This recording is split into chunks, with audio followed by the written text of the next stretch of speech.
Hello, everybody. Welcome to Boss Rush Podcast. I am your host, Eddie V. Joining me, as always, is the delightful Corey Derrick, our boss man. Hello. And, of course, the wise Wisconsin Knight, Mr. Jesse Douglas. How's it going, everyone? Hi. Hi, everybody. How you guys doing? Pretty good. It's been a long week. A week of meetings and work. Yeah. I mean, we're going to touch on it. We're going to get to that. It's been fun. Is that the word? Is that still a word we use around here?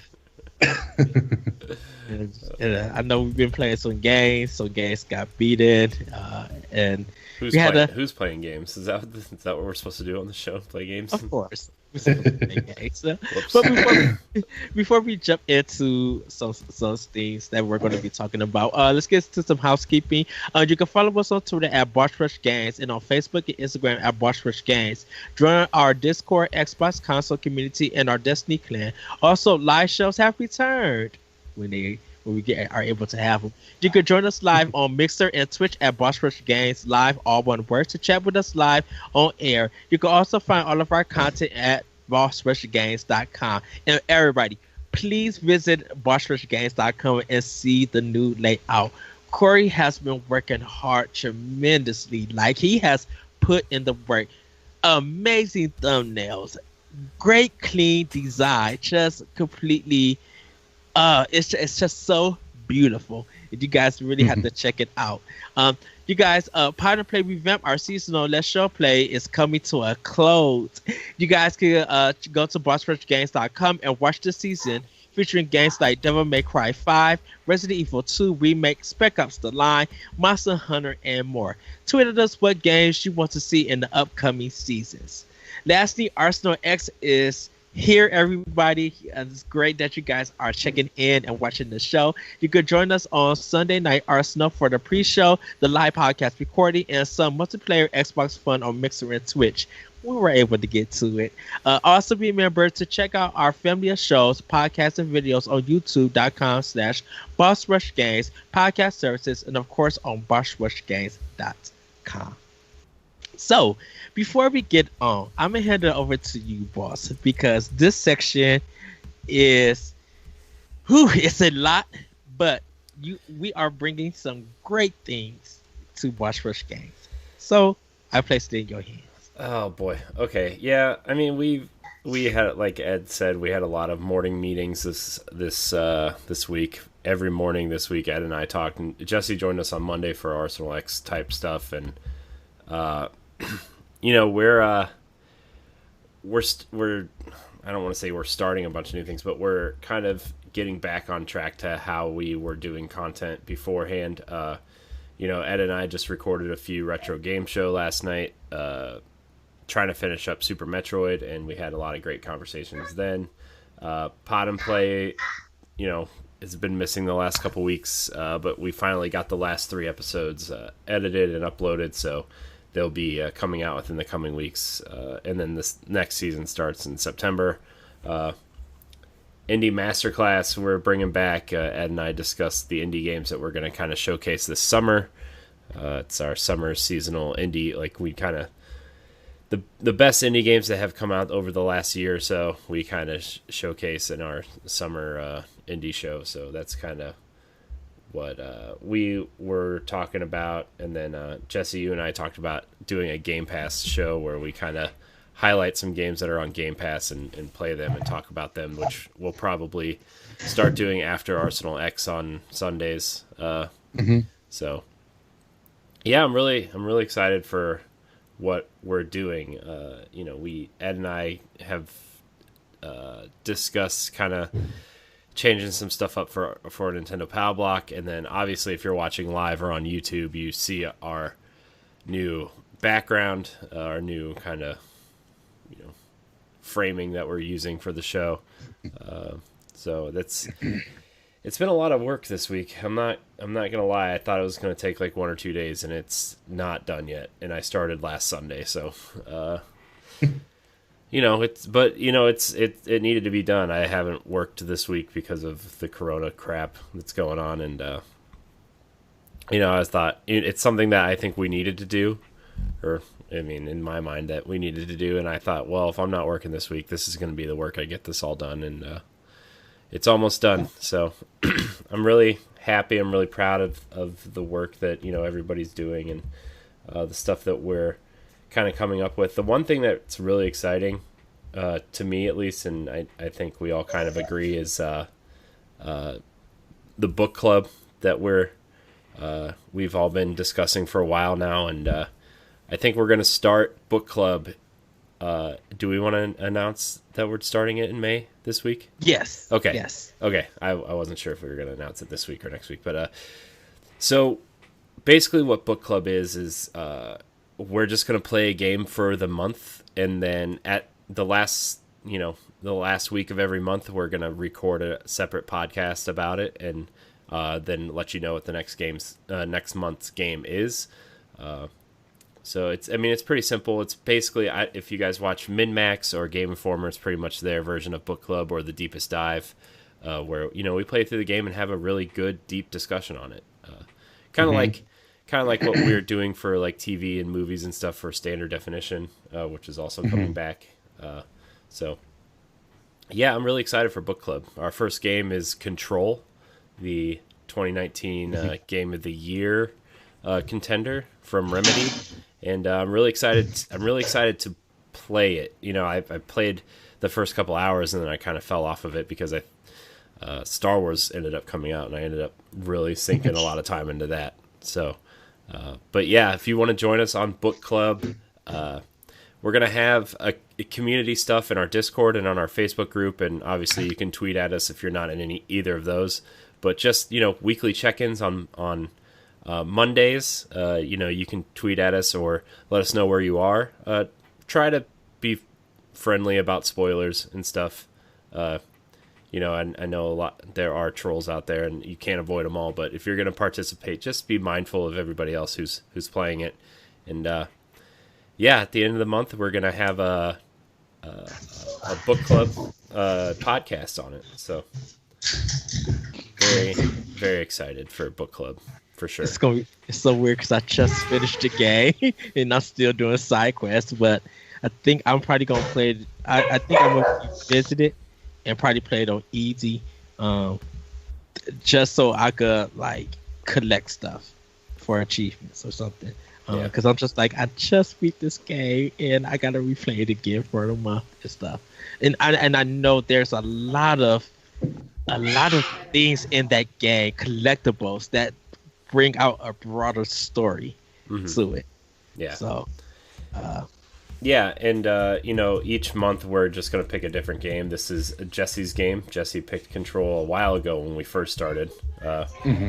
We just kind of wrote it down, even though we didn't really confirm with Jesse if that's the game he really wanted to do. But we just kind of went with it. So I was just like, yeah, because you're like, do you still want to do Control as our first game for him? I'm like, yeah, sure. It's a great game. I mean, yeah, and just to let everybody know that if this is your first time playing Control and you beat it, this is part of the backlog challenge also. So make sure that you get your points for it. And again, we're gonna have a new section on the show called a bookmark, and that's just take 5 minutes to kind of talk about where we're at. Not really spoil anything, or just have like a little mini discussion about how far we are and where we're at and how things are going in our playthrough. So and obviously community, Facebook and Discord, you can check in there, and then on Twitter you can tweet at us about your bookmarks, and you just look for the social media posts. We'll have a Monday morning bookmark post, so you'll be able to tell us. Yeah. Yes. And I think I know what my other game that I want to do is, because it's something I'd like to revisit again and go through the story again of. What is it? Huh? What is it? I kind of want to do Rhyme. Oh. Because it's that's still one of my favorite games probably of all time. just like from music to the just everything. And I'd like to revisit that game again. That soundtrack is breathtaking. It's crazy on how good it is. Yeah, I listen to it on Spotify like a lot, like by a standalone. I could just tell you now, Jesse, I'm not ready for the ending. Like the last section when it's with that piano score. I followed the composer of it, and I literally outright told him, I literally outright, because he's done some other work that came out recently. Yeah, he did stuff for Hellblade, he did stuff for Bloodborne, he did stuff for I think he did stuff for Bleeding Edge as well. Like because he's very versatile. He can do a lot of different styles of stuff, and I mean, clearly those are all very different games. Yeah. That ending section with that piano, I literally put my controller down. It was just like, I can't move. I have to hear. Do I need to buy this on Xbox? Because I have it on PS4 and I want to hear it on my Turtle Beach headset. I really do. Yeah. Because Ride is a great definitely choice. That's definitely a game you're gonna want to play with headphones. Yes. Too, by the way. I mean, I'm sure it would sound fine on like if you got like surround sound and stuff like that, it would sound really good too. But if you don't, then you definitely want to do headphones. Yeah, but I have, like I said, I have it on PS4, and I'm just like, should I double dip? Yeah, I'm really excited for book club. Because I think like this is going to motivate me to actually play my backlog. Like I mean, I started out the year. I mean, we started out the year strong. I did at least, with Hellblade and 100%ing Hellblade, and Jesse and I beat Gears 5, and then I kind of fell off of stuff. I went through a phase where I just wasn't wanting to play games, and then I I thought I was like, I thought I was gonna be. I've been playing The Witcher, which is a really, really long game, and I've been playing, Animal Crossing, which is another really, really long game, and it's just kind of like I haven't really been focused on games that have like a definitive end in sight, and then this week I thought, okay, I'm gonna play a lot of games this week because I'm off. I can stay up a little bit later. And then I went through the maybe I should fix the website thing, and then that took up all my time. And I'm just I'm a terrible gamer. Can we just face the facts that I'm a terrible gamer right now? Well, well, that's the thing though, is and that's kind of what happened with me. Is like I like rushed through a whole bunch of games like right off the bat, but then I kind of wanted to go back to being able to play stuff that I'm playing for myself and not just to finish, and that's the thing, is you do have to keep a good balance of the two, because otherwise, you can get burnt out. Because I was kind of burnt out there for a little while too, and now I'm finally like starting to get to the point of where I'm like, okay, well, what are some games that I both need to finish, but I also am actually looking forward to playing. So like I just recently, I'll talk about it more later, but we're going to get to the game and get down, because trust me, we have a lot to get down. Yeah, I just I'm really excited for book club. I'm really excited to get do these kind of a newer version of Indie Masterclass. I mean, we did an indie showcase for Power Black Channel for a long time, but I think it's exciting to get back into that world. Ed pointed out some games that I had no idea even really existed, and I dabbled in them last night after we recorded stuff, and it just kind of like, wow, I didn't know these were out there. And they're bigger games, I guess. Like Giga Alt Wrecker and Blazing Chrome, and a couple other titles that were just kind of like, wow. I just I'm not like a huge indie guy, but when the one hits, one's very exciting. So I don't know, I'm really excited. I'm really excited for that. I'm really excited for Jesse, I didn't really mention this to you yet, but how Ed and I are doing the direct recap show for PAL Block. I kind of want to do inside Xbox version of that.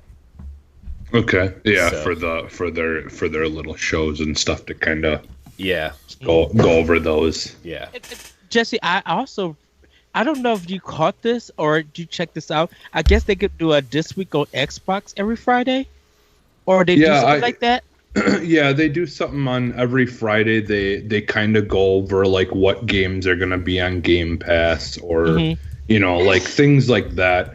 I feel like a lot of the time it's information that you can basically find out just by logging into your Xbox a lot of times. Is it a weekly thing? Yeah, I think so. Yeah. I believe it's every Friday. Yeah, So- and you can actually go to the go under Game Pass and it'll actually have it there. And like there's like a small video that you can watch now too. Yeah. And then 'cause every week on Xbox they post on their YouTube channel now. This week on Game Pass, which is really cool. Okay. Yeah. Because I've watched it a couple of times, but yeah, it's been like that for a little while now. Yeah, it came up on my my homepage.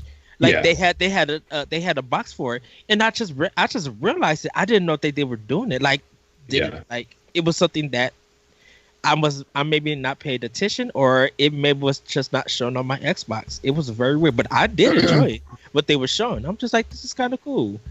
I feel like the thing with the Xbox part, like, because you probably have the newer update now where your main screen, like home and all that, changed now. Yeah. Okay. Yeah. See, because like on the old version that you guys were running, I feel like that stuff wasn't really on there a whole lot. But yeah, they've tried to change things and kind of bring that stuff more to the front and to help people kind of, you can start the second you log on, you can watch that video, see what's new, and then if something interests you, boom, you can go into the store and buy it, or go to Game Pass and download it or whatever. So yeah, they've definitely been doing a really good job of trying to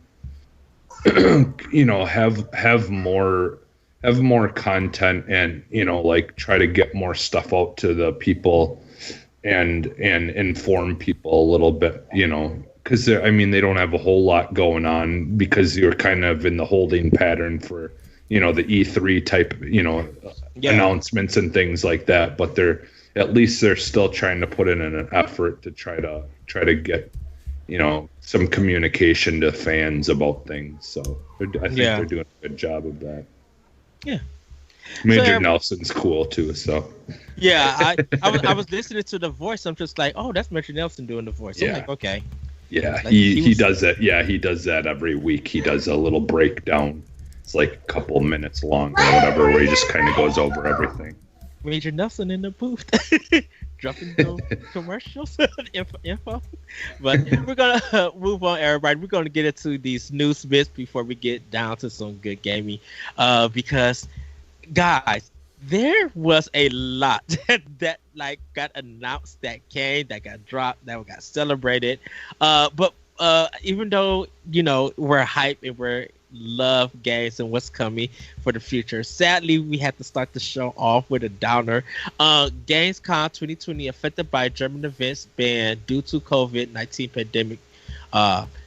So the organizers of Gamescom, the world's largest gaming event, have announced that Gamescom 2020 will take place digitally as a result of the ongoing COVID-19 global pandemic.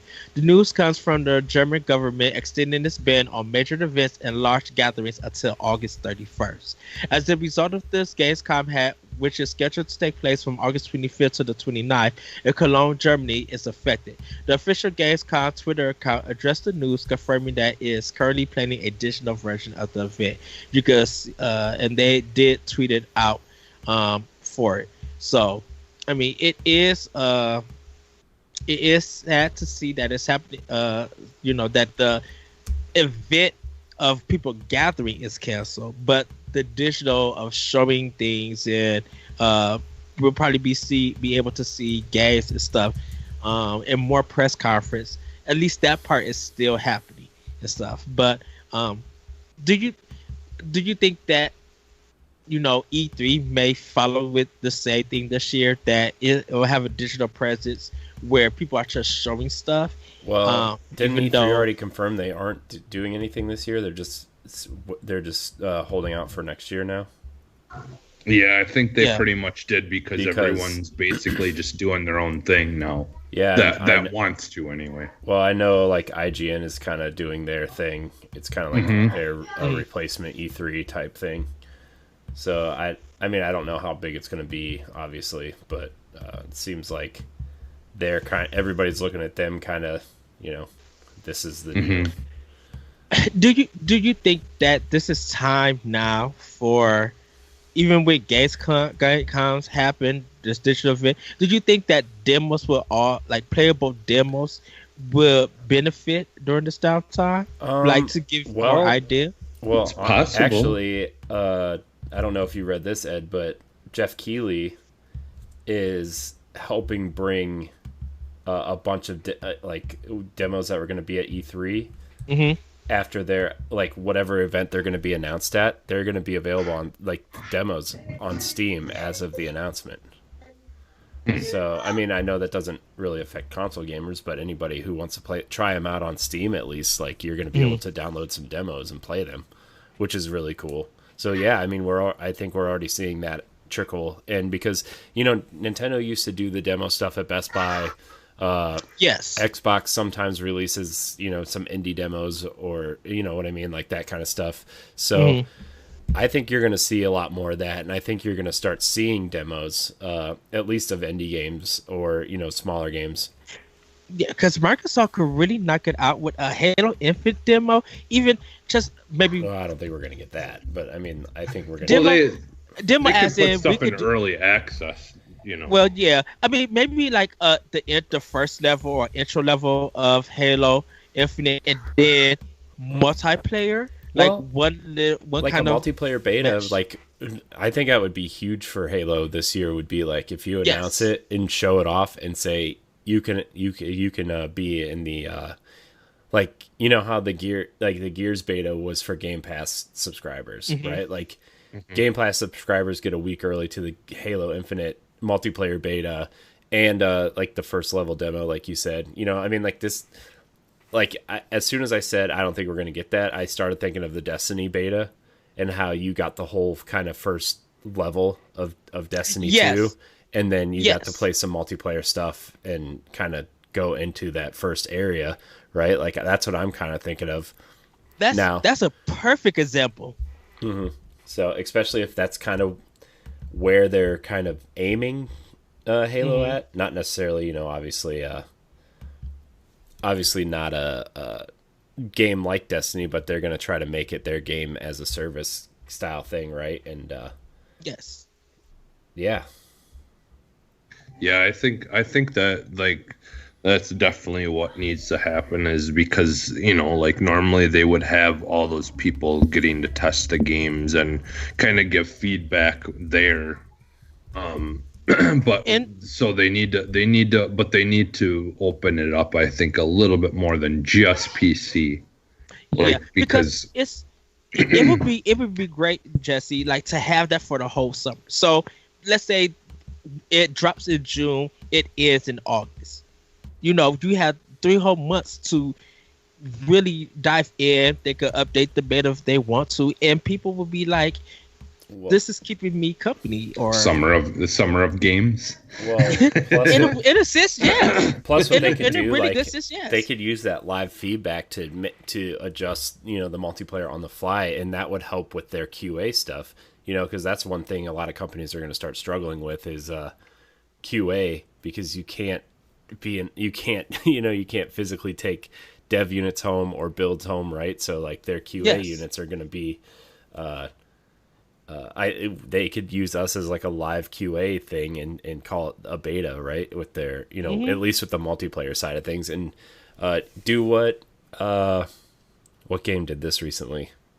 David X Machina is a where good example. no, I'm talking about a shooter. Oh, I'm talking about a a shooter. shooter. Oh, where I was talking about for the demo and the QA yeah, stuff yeah, with the no. surveys with the server thing. Yeah, but I mean, like, you could keep the Halo demo, like the multiplayer beta, live for a month, and you could get player feedback. You know, even after every after every 2 or 3 matches, you can press, you can press the select button to take a survey if they offer it to you, right? And you could do a survey after every few matches, and see where, you know, that kind of.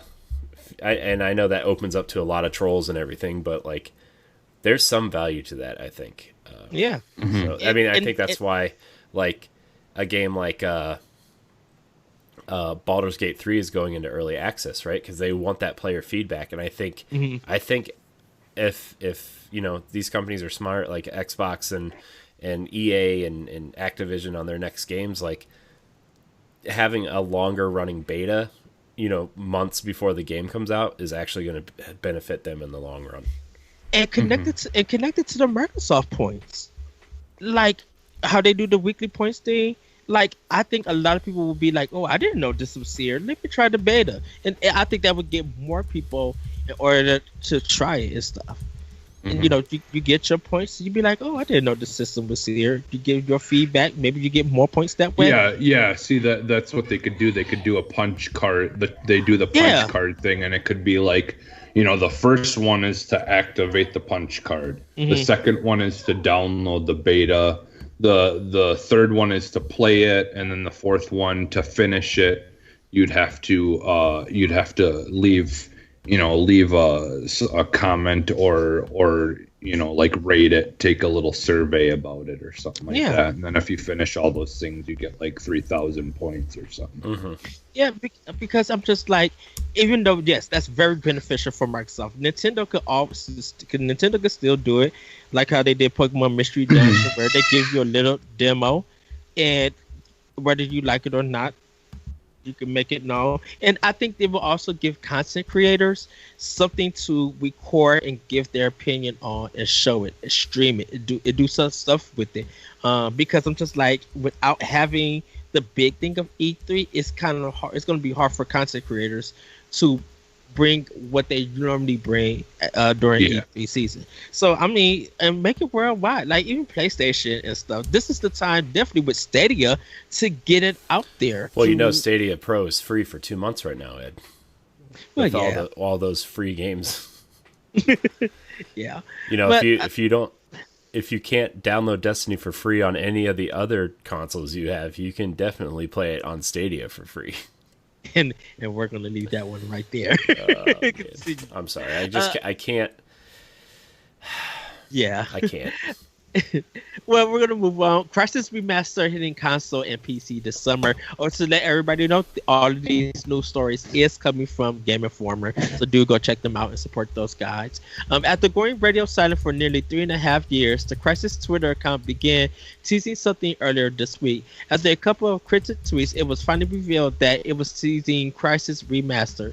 The updated version of the beloved 2007 shooter is slated to come to PlayStation 4, Xbox One, Switch, and PC. This new version of Crysis focuses on the original single-player campaign and will feature high-resolution textures, improved art assets, an HD texture pack, temporal anti-aliasing, new light settings, motion blur, new particle effects, and more. According to Crytek, the result will be a major visual upgrade. Crysis Remaster is set to release this summer, and then they actually have a trailer out that you guys can see. I know a lot of people's questions been on how it's going to run on Switch. I think a lot of people are asking how it's going to run regardless, because I mean, that was always the question, was can this machine run Crysis? You know, that, like, what, 10-15 years ago at this point? Like, oh boy, that's going to be you know, I don't know, man. We talked a lot about it on Power Block last night, and I'm going to play it there because you know, that's my duty as a Nintendo podcast host to do that. But we're gonna see if it's worth it or not. You know, I liked Crysis 2 a lot. when I played it on Xbox 360. But there's so many modern advancements in games at this point that, like, is Crysis going to be worth picking up? Are they doing the right things to change it? You know what I mean? So, yeah. Jesse, what's your thoughts on it? He's muted. I think he's muted. Yeah, sorry about that. I was a little distracted. That's okay. I'm trying to. Oh, what was the? We're talking about question? Crysis remaster. Oh yeah, yes. So I'm kind of excited for it. I'm a little impressed at. Well, I don't know. I guess until we really see it in depth, I'm kind of curious what it's gonna look like on Switch. Just because I did, just seeing that like, because I didn't know that it was coming to Switch until just recently. Well, it was. I didn't know if EA was publishing or not, because EA published Crysis 2 and 3. Yeah. I think they published the first one. I'm not sure. Corey, Yeah. did we check They published all 3 of them back then. But with everybody going the self-publishing route a lot and stuff like that, like, I don't like, it was still a little fuzzy to us last night on, like, how, like, what does that deal still mean? Is that deal still in place? You know what I mean? So I don't know. I really don't know. If they could get it running on Switch, I think this would put Crytek in a good financial place. I mean, you know what I mean? Honestly, I think this is a game people are going to skip on Switch. Like, I personally think that because they want like, Crysis was the pinnacle of technical powerhouse, and I think people want to see how it holds up on modern consoles. Yeah. It's not like a game like The Witcher that you don't like. You know what I mean? But at the same time, I mean, if, like, let's say you do have a Switch though, and, like, you don't really have, like, an Xbox or something, like, it still will be nice for those people to have it. And and if it looks good, like in my opinion, this will be the first, like, real, like, legitimate, like, online or type of, like, shooter that's like at a Halo, like, in my opinion, I put up, like, with Halos and stuff like that, as far as how important they are, like, so right. I mean, I think that if there was a shooter that people were gonna buy on Switch, I think this type of shooter, that this would be the one that would probably do the best. Yeah. On that. No, you're right. You're right. Like, sorry, Ed, I didn't mean to cut you off. Go ahead. Oh, because definitely with, like, the Borderlands collection coming out in May, with Doom Eternal, we're waiting for that on Switch, and how well Doom and Wolfenstein did on Switch. This Crysis remaster is kind of a very big deal. It's gonna sound weird saying this, but it'll probably be like the Call of Duty of shooters for Switch for some people. And if they could get it, because what it sounds like is that PC is going to be the priority that people are going to be looking at, and then consoles are going to be comparable. And I think, like, Digital Foundry would be like, this is the stuff to break down for it running on Switch as a separate video. So, I think the thing with console is really ultimately people, like, this will be something nice to have for once the Series X and the PS5 come out, when those like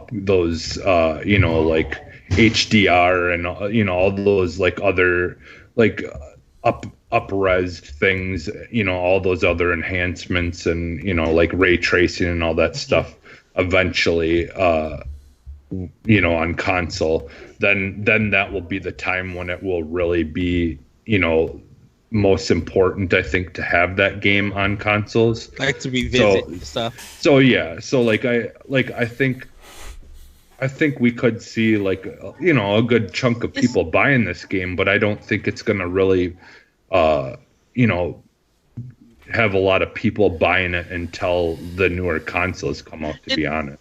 I think some people will probably buy this and revisit this game because of the problems it had when it first came out. I mean, I'm like I said, I'm gonna buy it because me too. For all the reasons Jesse just said, like there's no shooters on Switch that are like no recent ones. Like I know Doom and Wolfenstein exist and Doom Eternal's coming. Like there are first person shooters on Switch, but nothing in the vein of Halo or Call of Duty, right? And like Jesse said, this could be the Switch's Halo, because like I remember playing a lot of Crysis 2 and really enjoying it, but that was also in 2011, on 360. And even games like Halo and stuff have evolved a lot since 2011. I know we played, like even the other night when we were playing Halo Reach, like even you could feel the age, and that was only 8 years ago. So yes, yeah. I mean, if they make the right choices with this remaster, I think Crysis could come back in a big way, and you could see the other two games eventually come as ported to all the other consoles as well. And if the price is right, definitely for a Switch might be a little, like 10 more bucks. It may be like 40. But if everything comes out at like $30 for this, I would get it for Xbox One and Switch. I would say 40 would probably be the proper, especially because they say they're focusing on the single player campaigns for Crysis. Like I think there's like 3 campaigns for it. Like there's the main campaign and then the 2 DLC campaigns. I think which I've never played any of them. It doesn't. I mean, honestly, it doesn't sound like there's going to be multiplayer, at least at launch. So like maybe $40 is a good price point for this. And then just update it with multiplayer. Yeah, because the Switch version is gonna be like, if you want the physical, it's literally just gonna be how Wolfenstein Youngblood was, or Overwatch, where it's literally just a box with a piece of paper in it. Well, yeah, we shall see. I'm excited. I've never got to play it. So I mean, I'm not trying to downplay the Switch version at all. Like I'm excited to play it. I hope I didn't really come off that way, but I just think that, man, now I'm really my thoughts are confused. Like I agree with Jesse, but I do too. But I also, I think people want to see Crysis, and maybe that's the thing. Maybe this game does really well on PC and Switch. Maybe the PC crowd gets their super ray tracing and super graphical powerhouse game, and then the Switch version is the one that people buy on console because they have enough shooters on console.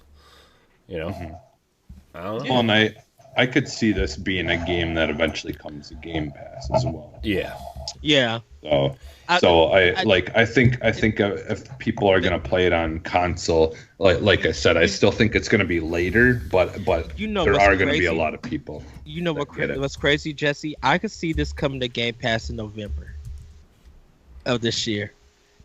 Yeah. Because as long as EA's not attached to it, I think, because I'm just like, you got Thanksgiving, and so you got some family time to spend, and that would just be a great time for it to be done. So we're going to move on to the last story. There was a report that Sony is going to limit their initial PlayStation 5 supply. I put in the notes, PlayStation 5 limited supply.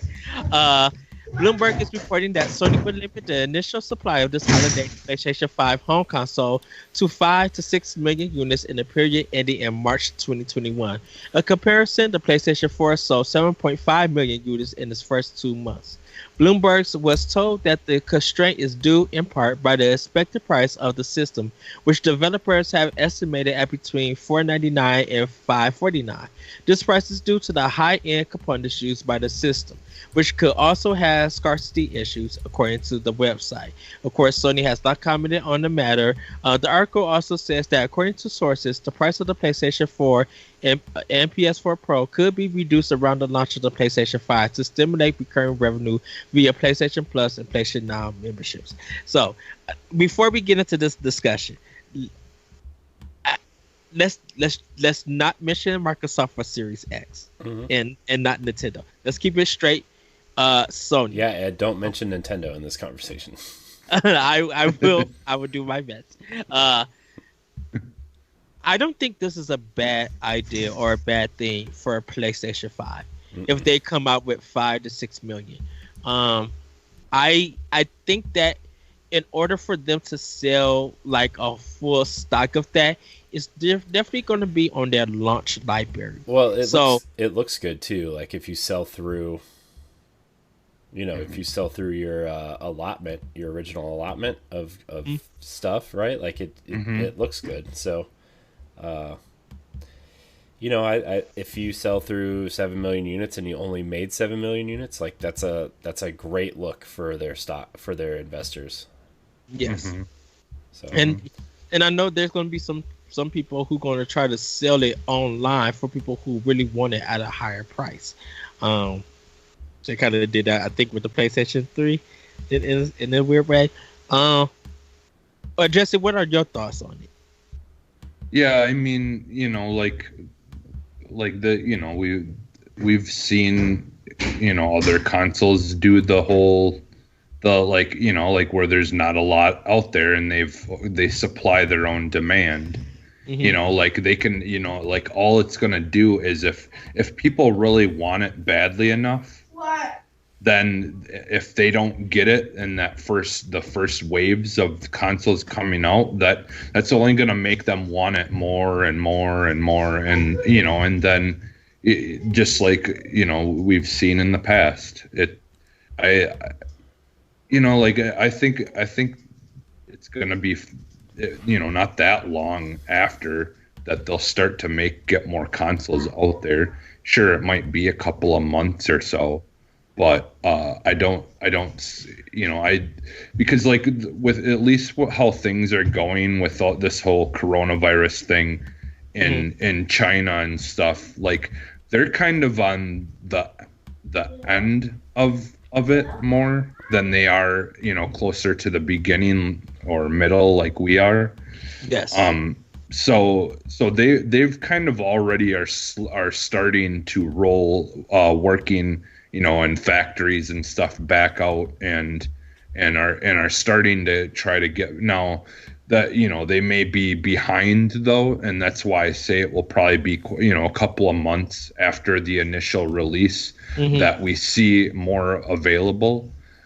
Just because there's still all those things that they were supposed to be making during this time that they haven't been, that they got to catch back up on. Yes. So yeah, I think it'll be a while, but the thing is too to remember is there will be people that are going to probably buy both consoles day one if they can, but I still think that a lot of people are going to just get the console that they want. Oh yeah, okay. What? I'm just making sure that you don't say don't say that. Okay. No, I just think that people will buy the console that they want, and in the end, it will be just like any things that we've already experienced. I really don't think it's going to be that big of a deal. Yeah, there will be some people that weren't able to get the console day one, but yeah, it's. The thing to remember though too is there's still a lot of people who don't have jobs who probably shouldn't be buying it yet at that point anyways, possibly. I mean it just like I think there's gonna it's gonna kind of offset things. There's gonna be people that probably won't get it until later just because they don't feel like that's probably something that they should be a priority. Yeah, a priority, in this time. So I don't know, and plus I feel like if people do decide to get it or wait for it, and the library is probably going to get better and better. More games are going to be coming out. More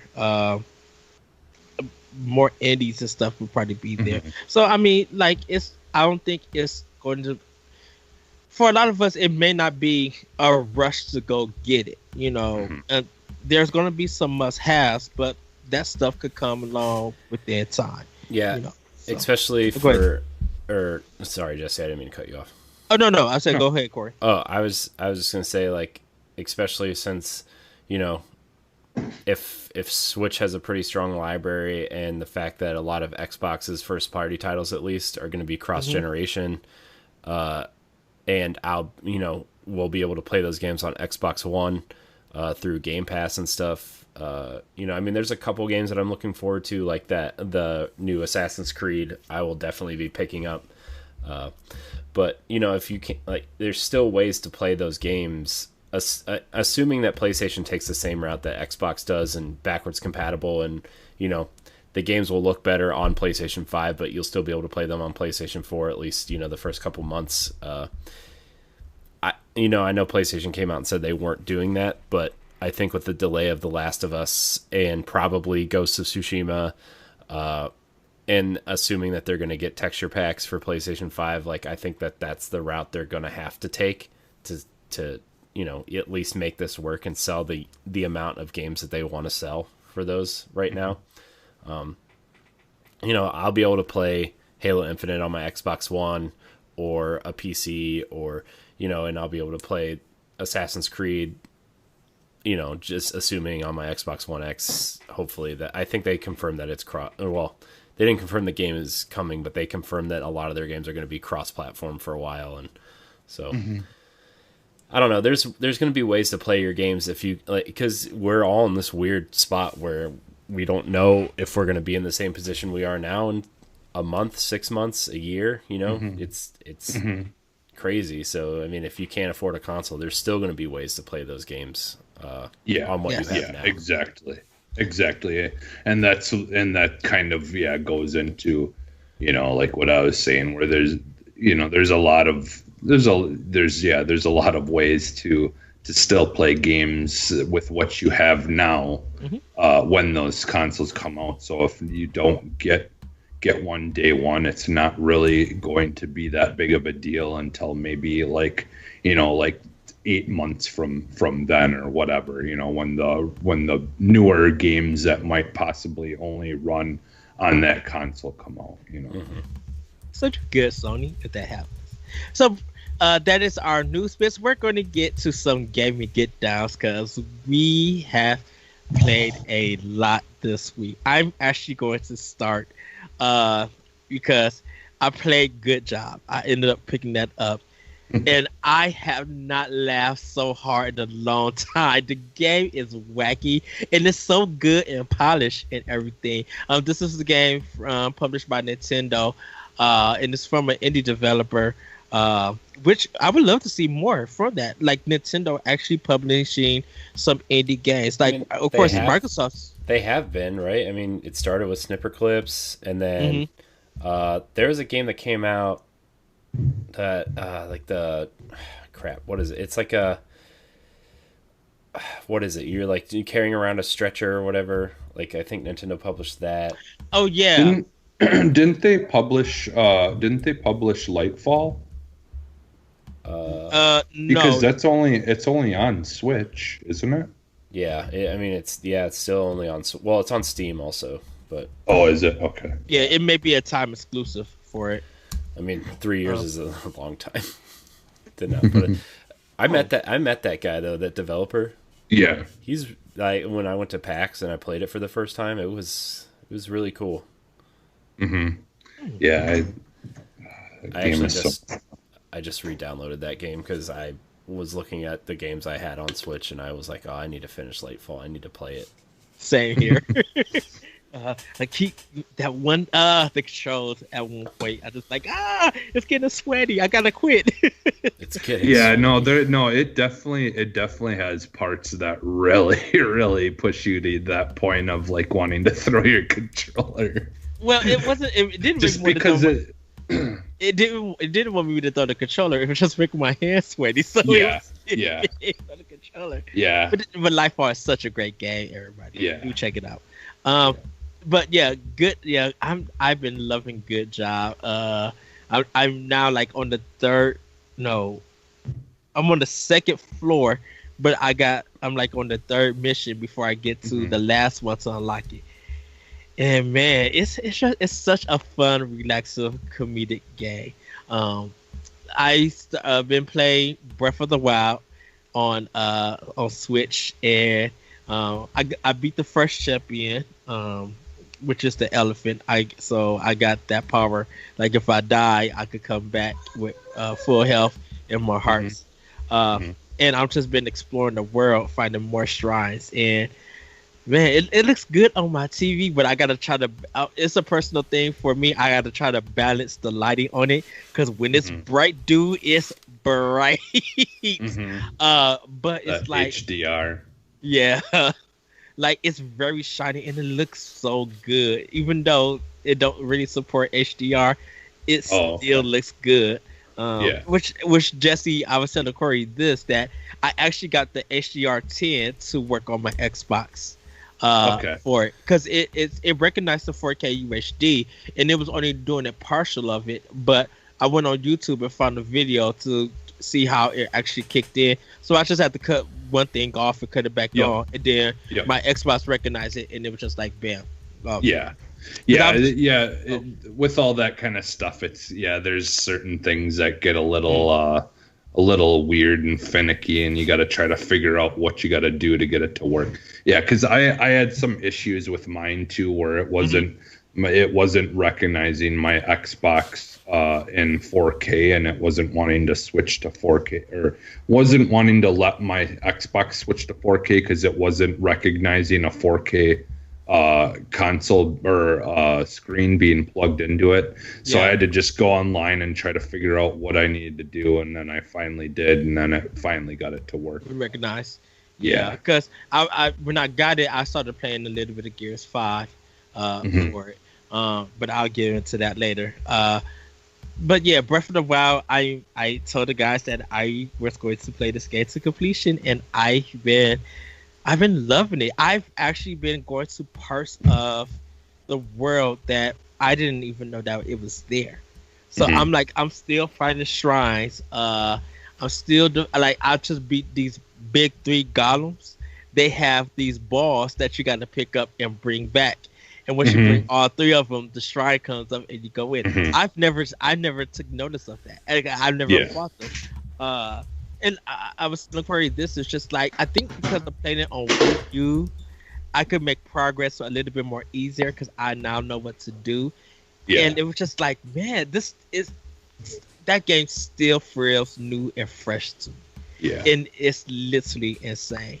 I was just gonna say, like, I just really hope that they keep it, because I know a lot of people were kind of disappointed with like how it kind of the final boss is, kind of after you finish everything, is pretty easy. Yes. And for the most part, and like it just feels like you can go to the final boss way too quick, and like and all that, but like that's the thing, is like that game ultimately really what it's meant to be, how it's meant to be played, is to literally just explore every single bit of that map. Like that, to me, that's what that game is. It's all about the exploring the entire map and seeing what kind of secrets you can find and all that. Like, honestly, we used to joke about how Corey had gotten like all the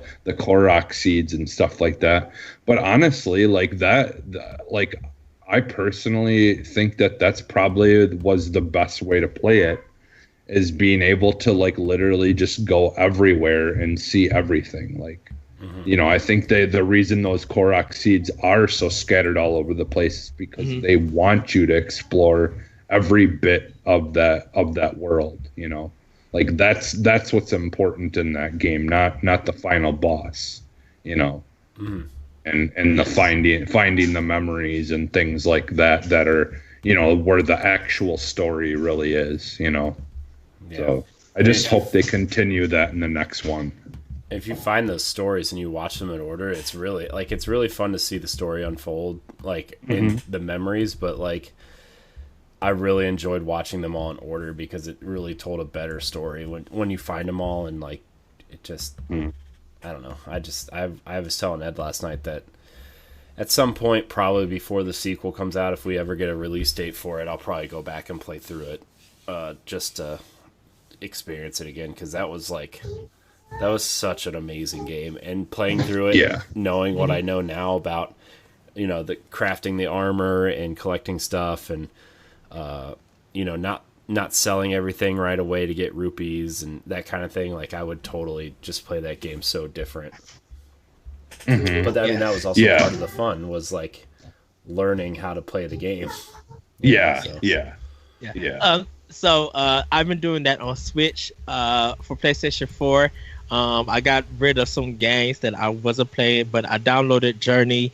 I downloaded the Grand Theft Auto trilogy, and I was playing that at another time while I did that. Journey to a Savage Planet, or Journey, regular Journey on PlayStation. Okay. Yeah. Okay. The 3-hour running walking simulator game that everybody went cuckoo crazy for. And I'm like, okay, whatever. I think Ed feels the same way, but I think Journey's like really kind of, not that it's not a good game or anything, but I think it's kind of overrated. I think Rhyme does a better job of telling the story, telling the story that Journey does. Or like I have Firewatch that I haven't played yet, but I know a lot of people liked that game. Yeah. Firewatch that's probably kind of similar to that as well, but different. But also like I did play Journey like well after the fact that every indie game became that game at some point, and like did it better. It's kind of like it's like what Ed and I were talking on the retro game show, like how much does nostalgia and a time and place factor into like how people feel about games. I think that Journey really hits that for me, where it's like it was a time and place game that I just didn't play at the right time, and I just didn't really get anything out of it. Yeah. Well, and it's kind of like Lightfall 2, like came out, in Celeste, and a bunch of games like that kind of came out around that same time, and it kind of got overlooked, Yes. So, for Xbox One, I've been playing Gears 5 with my friend Joey from the Skyward Cast. We've been having fun. We play Tomb Raider and the Lost Oasis or something like that. The twin stick co-op shooter. Yeah. The Temple of Osiris. I don't remember. Temple of Osiris. You're right. It's something like that. Yeah, we enjoyed it. For some reason, my Xbox One or something happened, and it kicked off Gears 5. Like, it wasn't even recognized it, so it had to re-download it. And I'm like, what the heck is going on? So we started to play that, and then it said ready to start, but I couldn't do the multiplayer because that was downloaded, and that affected the campaign. I was just like, oh, okay. So we went back to playing Tomb Raider. We really enjoyed it. I've been having fun with that. I installed Gears 4. Maybe I'll play that a little bit. Play some more Ori the Blind Forest. Got my tail kicked in Control at the jukebox. That's hard. Yeah, because I'm at the first expedition where you got to do the 4 tower things, and you got to try to. I got my tail kicked many a times, even though you got like 30 minutes. I had to unlock the kind of like stay in the place and unlock stuff. I forgot it's a multiplayer mode in games. I cannot think of it. I gotta try to get another token, put that in, and do that. Because I want to try to beat all 3 before I continue more to do the side missions and Control. But other than that, did already the Will of the Wisp. I'm at the I'm 3/4 done with the game, but there's some more side stuff and things to unlock in there. I know there's the achievement system. Shout out to my friend Christopher. He actually got it. Because you have to play it on hard, and you have to play the whole game without dying at all. So it's just like, have you experienced these chase sequences?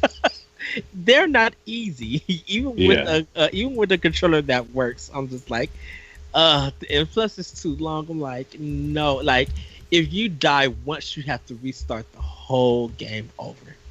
I'm like, that's a sin, and that's not going to happen.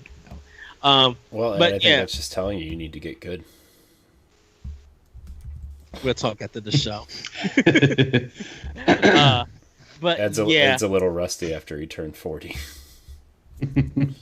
No, yeah, a little bit. I've been doing my best not to touch The Witcher 3, Corey. Trust me, I have done my best. And I got excited when I seen you, Jesse, playing Call of Duty World War II. I was just like, finish the campaign, and then I'll jump into the game. Because I'm supposed to be jumping into Persona 5 Royal when another person starts playing it. Yeah.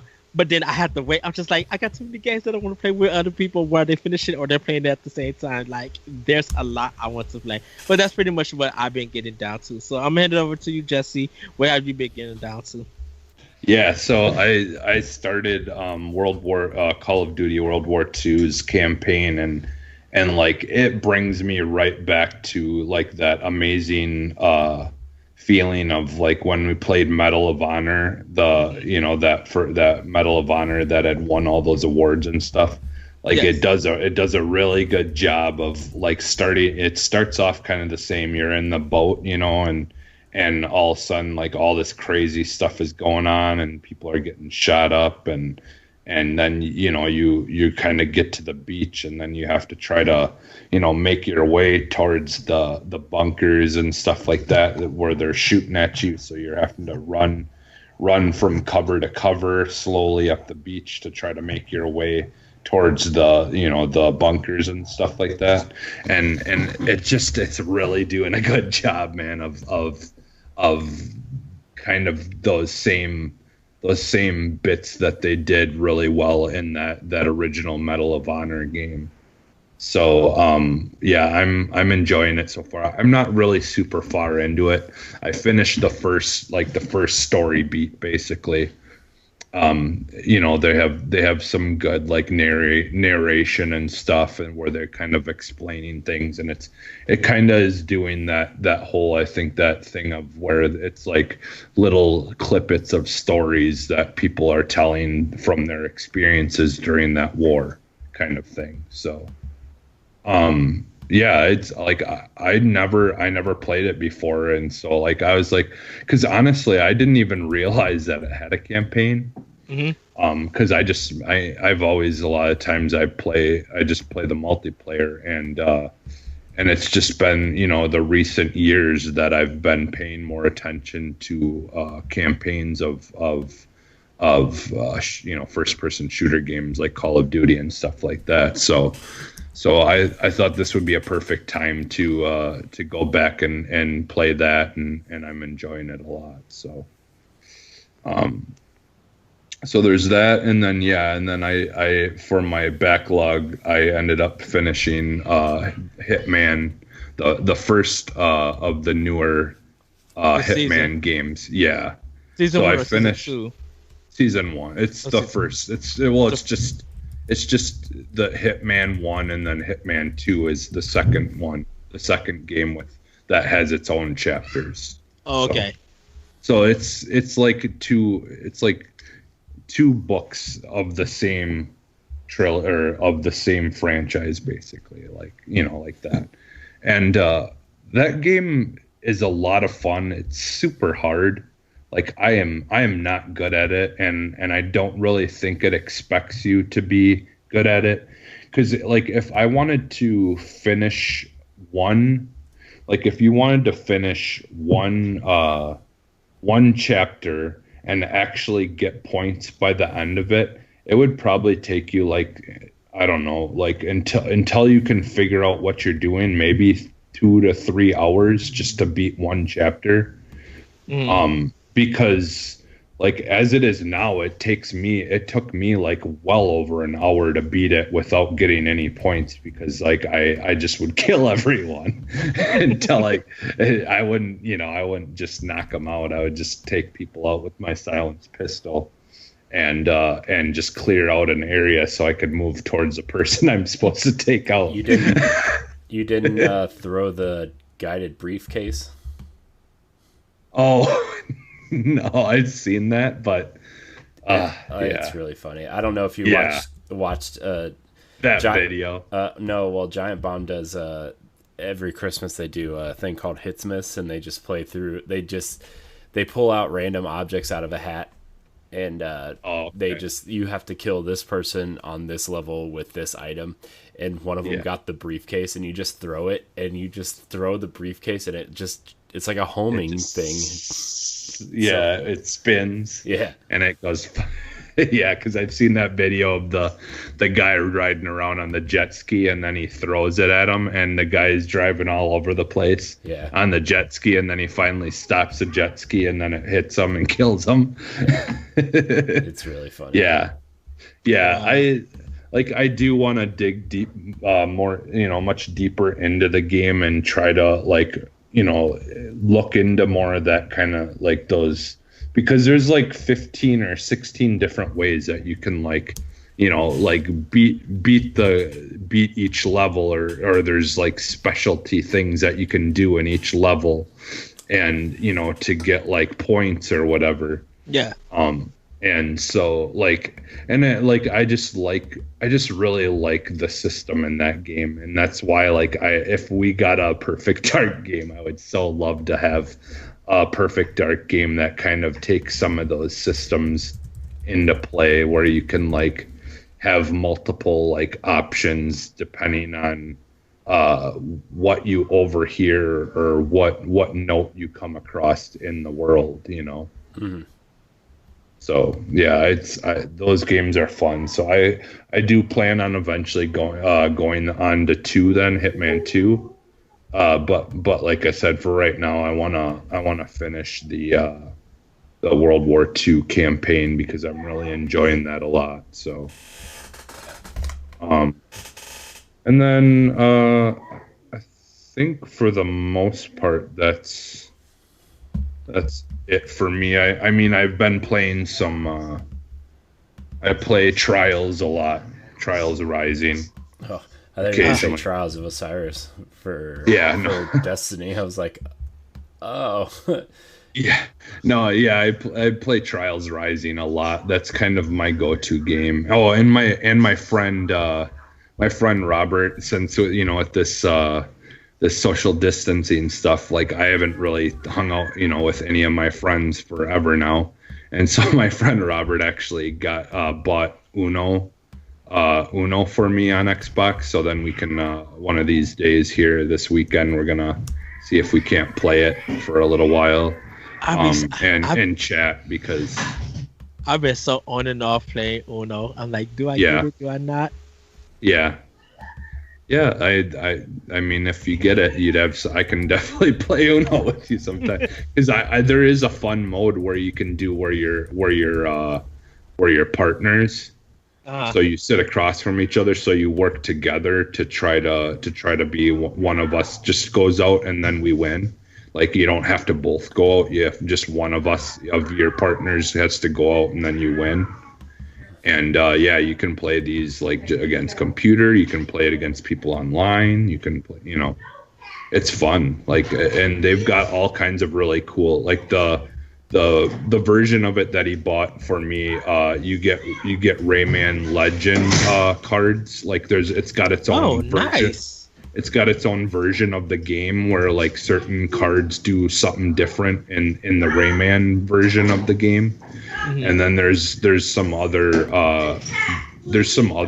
game types as well, different decks and stuff that have their own version of the game as well. So, but yeah, I know there's a Rayman one that's pretty cool. So nice.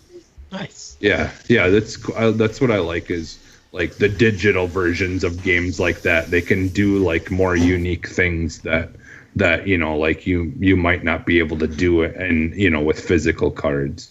So, Oh, nice. But yeah, that's pretty much it for me. All right. And boss, so what have you been getting down to? I've been playing some Animal Crossing. I don't know how. I think I got a little hyped on how people were approaching it on social media. Mm-hmm. I mean, I'm having fun with it. I don't know if I love it. I like it, but I don't know if I love it, and I feel like I had to keep going back, or Tom Nook's gonna yell at me someday, and so I have been playing that. I built a house. I built the store. Well, I'm still looking for iron, so I'm still looking for that, and to build the store. So that's kind of the quest I'm on now. I gotta sell my eggs because I don't really care about any of the Easter stuff. And I would like to have some money. So I've been playing that. I've been playing The Witcher 3 on Switch. Nothing really new to report there. It's just still, I get distracted by a lot of question marks and exclamation points and stuff like that. So I've been playing that. And then I played a little bit of Link's Awakening the other day. And I'm entering the third dungeon there, and I put it on the TV because the first time I got it, I streamed a little bit of it, and then I started playing it in handheld mode, and then when I put it back on my TV, I just forgot how amazing that game looked. Like it looks so incredible, and I just really want Nintendo to remake all the 2D Zelda games like that. And Ed, we were talking about a Zelda 2 remake. Yes, we would like to see that eventually. In not really this style, but a style similar to this, and yeah, man, it's I'd like to see all those original games made more like into like a Wind Waker style game. Yeah, just like because I just never could get into those top down games, no matter what they were. Yeah, because I have always loved Zelda and Link as a character, since the beginning of its existence, or my existence, I should say. But I just never could get into that top down stuff, Yeah. But not saying that it's a bad game, but it's just I would just like to be able to experience those games in a way that I would enjoy, Yeah, and I think that's like a really interesting way to approach how these remakes are happening. We've gotten such an amazing slew of remakes recently with both the Resident Evil games and Link's Awakening, and Final Fantasy VII by all accounts is an amazing version of that game. And yeah, my kid's up. Yeah, so it's kind of like I think there's a strong case for remakes now. Even the Shadow of the Colossus remake was really, really awesome. So, yeah, I would like to see a lot of interesting there's games you could do interesting things with. Like Ed, you and I were talking about if they were to remake Super Metroid or redo some of the 2D Metroids in the vein of what Link's Awakening is doing last night. And I think that's another series that I would like to see approach that. Yes, Aaron. Would you go say something, Jesse? Yeah, I was just gonna say, I just wish that they would bring the 3DS Metroid game to Switch. We talked about that. Honestly, yeah, we talked about that. And we think they will.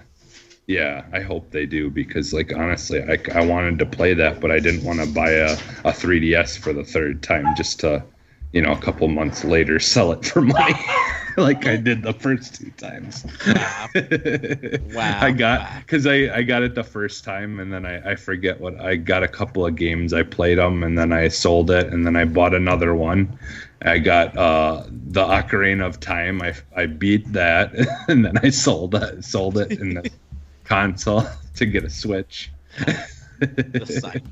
Just a cycle. But everybody, that's what we begin down with. in fact, that is going to actually be the show. Thank you guys for watching. Thank you guys for checking out. Hopefully, you guys will join us for the book club.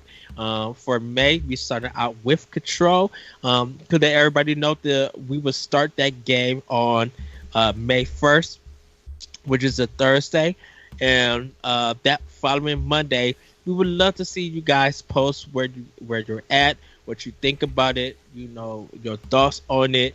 There is no rush or anything. You got a whole full month. We're going to be playing it. We're going to be talking about it on the show. We're also going to be leaving our thoughts and impressions on it on our Facebook or Twitter or Discord, so you guys will be able to check it there. We would love for the community to really get involved. Go into it with a open mind, and then we got a great game hitting you guys for June. Great game hitting you guys for July. So get ready. It's going to be a great time during the book club challenge. Not book club challenge. The Boss Rush Games book club, or BRG book club, which is to go to short. But Jesse, where can we find you? You can find me just about everywhere as Phantom NXS. Corey, where can we find you? You can find me at I am Corey in HD on Twitter and Instagram, and Corey in HD on Mixer. Yes, you guys can find me on Twitter at that Retro Code. You can check me out on SoundCloud with Optional Opinion, my podcast. Got 2 great episodes coming, and you guys, you're not going to be ready for them. And also, I'm playing Grand Theft Auto 3 as a retrospective, so I really cannot wait to get done with that game, because I'm going to be talking about it on Optional Opinion. I literally was talking to myself, Jesse, at Target in Grand Theft Auto 3, which is like, it's time for you to replay that game and talk about it. And like, this. So I will be doing that. You guys can find me on Twitch at Okamiko, and you can find me on Mixer at the Lyrical One. I think I'm gonna try to be streaming some games in the future, and maybe it'll be cool. Maybe for a book club for a night, one of us stream Control and talk to the community or talk to each other and kind of talk there and have a little mini discussion or anything like that. So everybody, have a great week. Have a great weekend.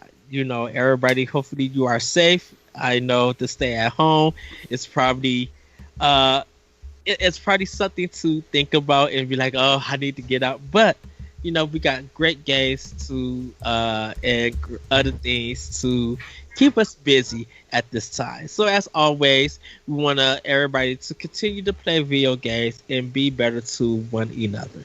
And with that, everybody, we will see you next time on Boss Rush Podcast. Bye, everybody. Bye. Goodbye.